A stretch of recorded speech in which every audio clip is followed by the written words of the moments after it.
Bismillahirrahmanirrahim. Assalamualaikum warahmatullahi wabarakatuh.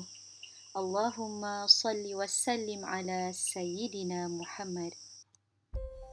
Alhamdulillah, bertemu kita sekali lagi dalam kelas bersama Ustazah Salina.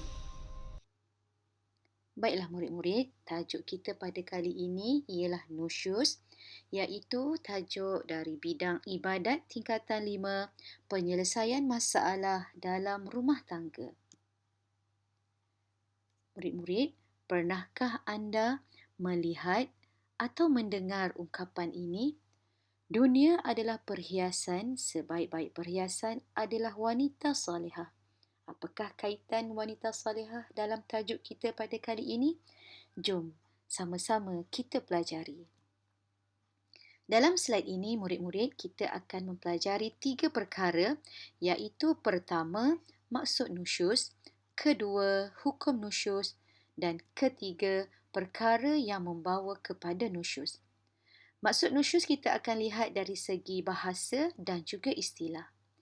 Maksud nusyuz pada bahasa ialah derhaka ataupun ingkar. Pada istilah pula ialah isteri enggan menunaikan kewajipan terhadap suami tanpa alasan yang dibenarkan syarak. Apakah hukumnya? Ya, hukumnya ialah haram. Para malaikat melaknat isteri yang nusyuz. Perkara yang membawa kepada nusyuz berfokuskan kepada isteri. Pertama, isteri enggan melayan suami di tempat tidur. Kedua, isteri keluar rumah tanpa izin suami, tanpa memberitahu kepada suami nak pergi ke mana. Yang ketiga, isteri melakukan kekerasan terhadap suami, memukul suami, mendera suami dan mungkin menyihir suami. Keempat, isteri ingkar perintah suami selagi mana perintah itu tidak bercanggah dengan perintah Allah dan Rasul. Yang kelima, isteri membenarkan lelaki yang suami tidak suka masuk ke rumah. Inilah perkara-perkara yang akan menyebabkan isteri jatuh kepada nusyuz.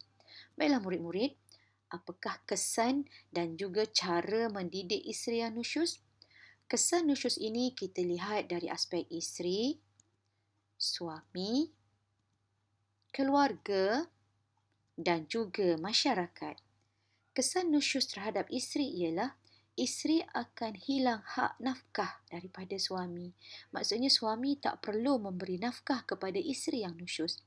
Dan isteri juga hilang hak giliran bermalam jika dia bermadu.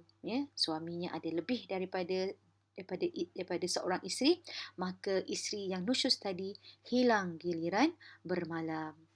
Kesan pada suami pula ialah suami akan rasa tercabar dan boleh hilang pertimbangan diri dan boleh melakukan perkara-perkara yang mungkin di luar batasan. Yang ketiga, kesan nusyuz terhadap keluarga ialah antaranya anak-anak akan hilang rasa hormat kepada ibu bapa. Bukan saja anak-anak mungkin adik-beradik, ibu ayah, ibu mertua, saudara mara juga akan rasa hilang hormat kepada pasangan yang nusyuz. Seterusnya, kesan kepada masyarakat pula ialah masyarakat akan pincang akibat keruntuhan rumah tangga. Murid-murid, Islam telah menggariskan bagaimana cara untuk mendidik isteri yang nusyuz. Pertama, mestilah si suami memberi nasihat, memberi bimbingan dan teguran secara baik, secara bijaksana dan secara berhikmah kepada isteri. Jika isteri masih berdegil, maka tindakan seterusnya ialah memisahkan tempat tidur. Pisahkan tempat tidur dengan isteri tadi. Dan sekiranya masih lagi berdegil, maka isteri tadi boleh dipukul tetapi dengan tujuan mendidik, bukan dengan tujuan mencederakannya dan tidak juga memukul di bahagian-bahagian yang boleh memudaratkan isteri.